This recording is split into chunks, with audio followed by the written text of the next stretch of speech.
आज आम्ही आलो चाळीसगाव मध्ये आणि माझ्यासोबत आहेत इंजिनियर विवेक बागलजी. नमस्कार. त्यांनी स्वतः ग्रॅज्युएशन पूर्ण केल्यानंतर मास्टर स्ट्रक्चरल इंजिनिअरिंग मधून केलंय, त्याच्यानंतर मॅनेजमेंट मधलं सुद्धा एक त्यांनी पोस्ट ग्रॅज्युएशन केलंय आणि सगळ्यात महत्वाचं ते इंजिनियर म्हणून पण काम करतायत, स्ट्रक्चरल डिझायनर म्हणून पण काम करतायत आणि त्यासोबत बिल्डर डेव्हलपर म्हणून पण काम करतायत. सो सामान्यांचं एक मध्यमवर्गीयांचं एक घराचं स्वप्न असतं तेही त्या माध्यमातून ते पूर्ण करतात. त्यामुळे आजवरचा त्यांचा हा प्रवास कसा होता, त्यांना आलेले अनुभव कसे होते, या सगळ्या संदर्भात आपण बिल्ड आयकॉन या प्लॅटफॉर्मवर त्यांच्याशी गप्पा मारणार आहोत.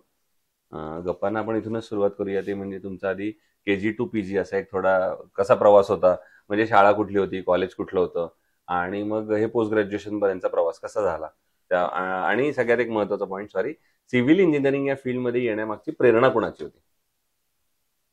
मी पहिली ते 4थी पर्यंत राष्ट्रीय विद्यालय शाळा आहे चाळीसगाव मध्ये, तिथं शिकलो. 4थी नंतर 5वी ते 10वी पर्यंत आम्हाला सेमी इंग्लिश नावाचा पॅटर्न आला होता. तो सेमी इंग्लिश पॅटर्न फक्त अभिनव शाळेत होता, म्हणून मी चाळीसगावच्याच अभिनव शाळेमध्ये ऍडमिशन घेतलं आणि 10वी पर्यंत शिकलो. त्यानंतर 11वी 12वी मी नाशिकला गेलो. त्याच्यानंतर पण मला पहिल्यापासून बिल्डर व्हायचं हे स्वप्न होतं, घर बांधायचं ही मला पहिल्यापासून आवड होती. माझे काका होते दूरचे, ते त्या फील्डमध्ये होते, मी त्यांना पाहिलं होतं. त्यामुळे मला ती फील्डमध्ये पहिल्यापासूनच आवड होती, घर बांधायचं आणि बिझनेस करायचा पहिल्यापासून. तर माझा नंबर कम्प्युटर इंजिनिअर लागत असतानाही मी सिव्हिल इंजिनियर ही फील्ड चूज केली की मला बिल्डर आणि कन्स्ट्रक्शन मध्येच पुढचे हे करायचं होतं. मग माझा number Amrutvahini college of engineering Sangamner AVCOE ला लागला, BE सिव्हिल म्हणून. मी तिथून ती पूर्ण केली. त्याच्यानंतर तिथंच माझा स्ट्रक्चरल इंजिनियर म्हणून नंबर लागला अमृतवाहिनी कॉलेजला. ते 2017ला मी सिव्हिल इंजिनिअरिंग पूर्ण केली आणि 2019ला स्ट्रक्चरल इंजिनिअरिंग पूर्ण केली. मग पुढे आपल्याला बिल्डर व्हायचंय, तर मग बिल्डर होण्यासाठी आपल्याला कन्स्ट्रक्शन मध्ये काय लागतं काय नाही लागतं, म्हणून मला 1 वर्षाचा कन्स्ट्रक्शन प्रोजेक्ट मॅनेजमेंटचा डिप्लोमाचा कोर्स केला मी. तो 2020 मध्ये पूर्ण झाला आणि 2021 मध्ये मी चाळीसगावला माझं ऑफिस टाकलं. तो असा फार प्रवास तुमचा चांगला होता, कारण मनात तसं तुम्ही ठरवलेलं की आपल्याला हेच बनायचं, त्यामुळे तुम्ही त्या प्रवासावर सुरुवात केली. आता त्यातला एक महत्वाचा प्रश्न विचारायचा फक्त आहे की जेव्हा पहिला वैयक्तिक प्रोजेक्ट केला, कारण हे तर झालं शिक्षण व्यवस्थित चालू राहतं, पण जेव्हा पहिला प्रोजेक्ट करत होते तेव्हा थोडं दडपण असतं आणि आपण जे पुस्तकात शिकलो ते तिथं वेगळंच दिसत असतं सगळं चित्र. तर तो अनुभव कसा होता आणि तो स्ट्रगल कसा होता पहिला प्रोजेक्ट मिळेपर्यंत? पहिला वैयक्तिक प्रोजेक्ट करणं म्हणजे ती तारेवरची कसरत राहते, आपण शिकलो बी तरी. कारण की आपण शिकलो आणि प्रॅक्टिकली जगात काय चालू याच्यामध्ये तफावत भरपूर असते. बरोबर. आणि लोकांना मॅनेज करणं, त्याच्यानंतर तेवढं मोठं आपल्याला भांडवल मॅनेज करावं लागतं, तो पण एक मोठा प्रश्न असतो. पण त्याच्याबरोबर एक मार्ग, खचायचं नाही. प्रॉब्लेम भरपूर येतात पण खचायचं नाही. प्रत्येक प्रॉब्लेम वरनं मार्ग निघत राहतो. बरोबर आहे. आता येऊया या क्षेत्रातल्या काही प्रश्नांकडे. त्यातला पहिला प्रश्न असा आहे की आता तुम्ही याच्यात काम करताय, स्वतः बिल्डर डेव्हलपर म्हणून काम करताय, म्हणून हा प्रश्न विचारायचा आहे की या क्षेत्रामध्ये अकुशल कामगारांचा तुम्हाला रोज एका अर्थानं सामना करावा लागतो आणि त्यांना जर काही महत्वाची जबाबदारी दिली तर कधी कधी दुर्घटना सुद्धा होण्याची शक्यता असते. तर तुम्ही कशी ती परिस्थिती हाताळता साईटवर? नाही, कामगार हा असं माणूस आहे की त्याच्याशिवाय तुमचं काम चालू शकत नाही. कन्स्ट्रक्शन मध्ये अजिबात नाही. तुम्ही त्यांना व्यवस्थित सांगितलं आणि व्यवस्थित केलं तर कामगार सारखा भरोशाचा माणूस नाही काम करण्यासाठी. फक्त हे की तुम्हाला तिथं हजर राहावं लागतं. बरोबर. तुम्हाला चक्कर मारावाच लागते एकदा तरी दिवसभरात. त्यामुळे हे होण्यासाठी जास्त करून कामगार काम सांभाळूनच करतात. 1-2 असतात, त्यांना पहिलेच थोडंफार बोलून ताकीद देऊन व्यवस्थित सांगितलं तर कामं होतात. पण कामगाराशिवाय तुमचं काम होणार नाही. अगदीच बरोबर. आणि त्यांना व्यवस्थित सगळं दिलं, काम बी तुमचे व्यवस्थित होतात. बरोबर. आणि त्यांच्यासारखा विश्वासू माणूस बी नाही. नक्कीच. दुसरं, आता तुम्ही रेसिडेन्शियल पण प्रोजेक्ट बरेच केलेले, त्याच्यात तुम्ही एक बघितलं असेल, कायम प्रत्येक कस्टमरला असं वाटत असतं की माझं बजेट थोडं कमी आहे आणि कॉस्ट थोडी जास्त आहे. तर अशा वेळेला तुम्ही बजेट आणि क्वालिटी हे दोन्ही कसं मेंटेन करता मग एकत्र? सर, प्रत्येक कस्टमरला असं वाटतं की बजेटमध्ये चांगलं काम भेटायला पाहिजे, पण आपल्या महाराष्ट्रात बी म्हण आहे की लग्न पावे करून आणि घर पावे बांधून. त्याच्यामध्ये घर पावे बांधून मध्ये त्यांना मला पहिलेच मी कस्टमरला सांगतो की प्रोजेक्ट मध्ये तुम्ही 2 लाख पहिल्यापासून स्टार्ट करायच्या पहिलेही थोडी रक्कम वाढून तयारी करून ठेवा आणि त्याच्यामध्ये आपण त्यांना जास्तीत जास्त कोणती क्वालिटीचं मटेरियल कोणतं देता येईल याचा प्रयास करत असतो. प्रयत्न करत असतो. कस्टमरला समजून सांगितलं तर कस्टमर पैसे अवेलेबल करतो. बरं, वा.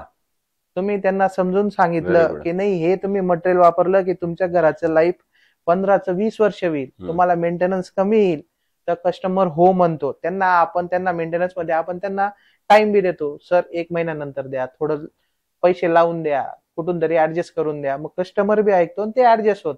आणि दुसरे ऑप्शन बी भरपूर आहे आपल्याकडे की हे नाही हे वापरा, कारण की त्याचे बी आपल्याकडे इकॉनॉमिक ऑप्शन असतात मटेरियलांची.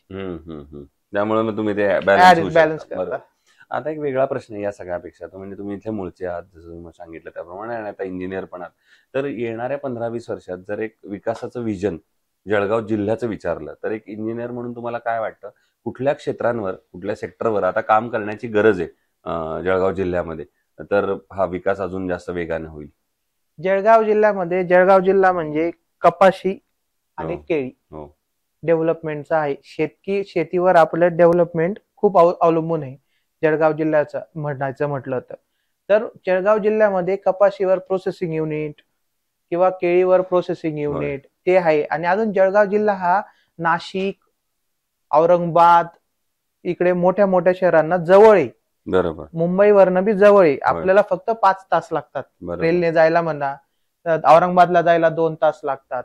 आणि ह्याच्यामुळे इथं वेगवेगळ्या जास्त करून जळगाव जिल्ह्यामध्ये चाळीसगाव हे औरंगाबाद पासून 1 तास आणि जळगाव पासून 1 तास आणि नाशिक पासून 2 तासात आपण हे बसतो. म्हणून आपल्या इथं चाळीसगाव मध्ये इंडस्ट्री यायची हे, आणि आपल्या चाळीसगाव मध्ये कापूस उत्पादन भरपूर असल्यामुळे एखादी टेक्सटाईल इंडस्ट्री किंवा हे चालू झालं तर चाळीसगाव मध्ये अजून बूम येईल. तुम्ही म्हणलात ते अगदी बरोबर आहे. इंडस्ट्रियल डेव्हलपमेंट चांगली व्हायला पाहिजे. तर मग शासनाने काय पावलं उचलली पाहिजेत असं तुम्हाला वाटतं? आता शासनाने पावलं उचलत आहे की आपली MIDC D+ मध्ये चालू आहे. पहिले उमेश दादांनी केलेली होती, पहिले खासदार होते ते, त्यांची प्रोसेस चालू आहे. पण आता हळूहळू जे होईल ते. आणि आपले चाळीसगाव म्हणजे जळगाव मध्ये कन्स्ट्रक्शन इंडस्ट्रीला बी बूम भरपूर आहे. बरोबर. दुसरा पुन्हा एकदा कन्स्ट्रक्शन इंडस्ट्रीकडे वळूया. त्याच्यात असं आहे की स्टील सिलेक्ट करताना तुम्ही काय पॅरामीटर्स बघता आणि ठरवता की स्टील चांगलं आहे? त्यांची प्रोसेस आणि स्ट्रेंथ. ती आयकॉन स्टीलची खूप चांगली आहे. आयकॉन स्टील तुम्ही आजवर कुठल्या प्रोजेक्ट मध्ये वापरले? माझे आतापर्यंत 25 प्रोजेक्ट कम्प्लीट झालेले आणि 5 प्रोजेक्ट चालू आहे. क्लायंटचे झाले, कन्सल्टन्सी धरून आणि स्वतःचे. त्याच्यामध्ये आयकॉन स्टील मी जवळपास 10-15 प्रोजेक्टला वापरलेलं आहे. मग कसा आहे तुमचा अनुभव त्यांच्या कॉस्ट साठी, सर्व्हिस, डिलिव्हरी, अवेलेबिलिटी? सर्व्हिस खूप चांगली. त्यांचे जे टेक्निकल हेड आहे ते पण भेटत असतात आम्हाला वेळोवेळी, आणि ते समजून मी सांगत असतात. आणि त्यांची डिलिव्हरी बी वेळेवर आहे, चांगली व्यवस्था. आता अगदी शेवटचा प्रश्न ते म्हणजे या फील्डमध्ये जे तुमच्यासारखे जसे तरुण इंजिनियर्स येऊ पाहत आहेत, ज्यांचं पहिलेच पाऊले आता फ्रेशर्स आहेत ते, तर त्या ज्युनियर्सना तुम्ही एक सिनियर म्हणून काय सल्ला द्याल? तुमचं टेक्निकल नॉलेज आणि हरून न जायची म्हणजे हिंमत ठेवा. प्रत्येक खूप गोष्टी तुम्हाला येतील, अडचणी येतील, पण त्याच्यावर काम करत राहणं हाच एक उपाय आहे. ही आपली कन्स्ट्रक्शन इंडस्ट्री अशी आहे की त्याच्यामुळे तुम्हाला खूप पावलं टेस्ट केलं जातं. अगदी. तुम्हाला लेबर कधी चालले जातील, लेबरला ऍडजस्ट करावं लागतं, कधी मटेरियल ऍडजस्ट होत नाही, कधी निसर्गात साथ देत नाही, पाऊस पडून जाईल, हे सगळं तुम्हाला ऍडजस्ट करत प्रॅक्टिकल फील्ड. बरोबर. आणि तुम्हाला कन्सल्टन्सी मध्ये यायचं असेल तर तुमची ड्रॉइंग बिंग ते सगळं तुम्हाला एकदम चांगलं पाहिजे. सो हे होते इंजिनियर विवेक बागलजी, आणि त्यांनी सांगितलं तसं संकटाकडे पाठ नाही, संकटाकडे तोंड करा, त्याला सामोरं जावा.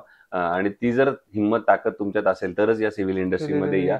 आणि या इंडस्ट्रीमध्ये रोज आव्हान आहेत, पण जेव्हा तुम्ही त्या आव्हानांना तोंड द्यायला शिकता तेव्हा माझ्या मते काय म्हणतो त्याच्यातला तुमचा स्वतःतला आत्मविश्वास वाढत जातो, आणि त्या पर्यायाने तुम्ही देश सेवा करत असतात. लोकांची जी मूलभूत गरज आहे घराची ती तुम्ही पूर्ण करत असता. अशा एका चांगल्या प्रोफेशन मध्ये तुम्ही आलाय, त्यामुळे नक्की या. पुन्हा एकदा आपले मनापासून आभार, आणि भविष्यात सुद्धा असेच उत्तमोत्तम आयकॉनिक प्रोजेक्ट तुमच्या हातून घडावेत याच आयकॉन स्टील तर्फे मनपूर्वक शुभेच्छा. थँक्यू. थँक्यू.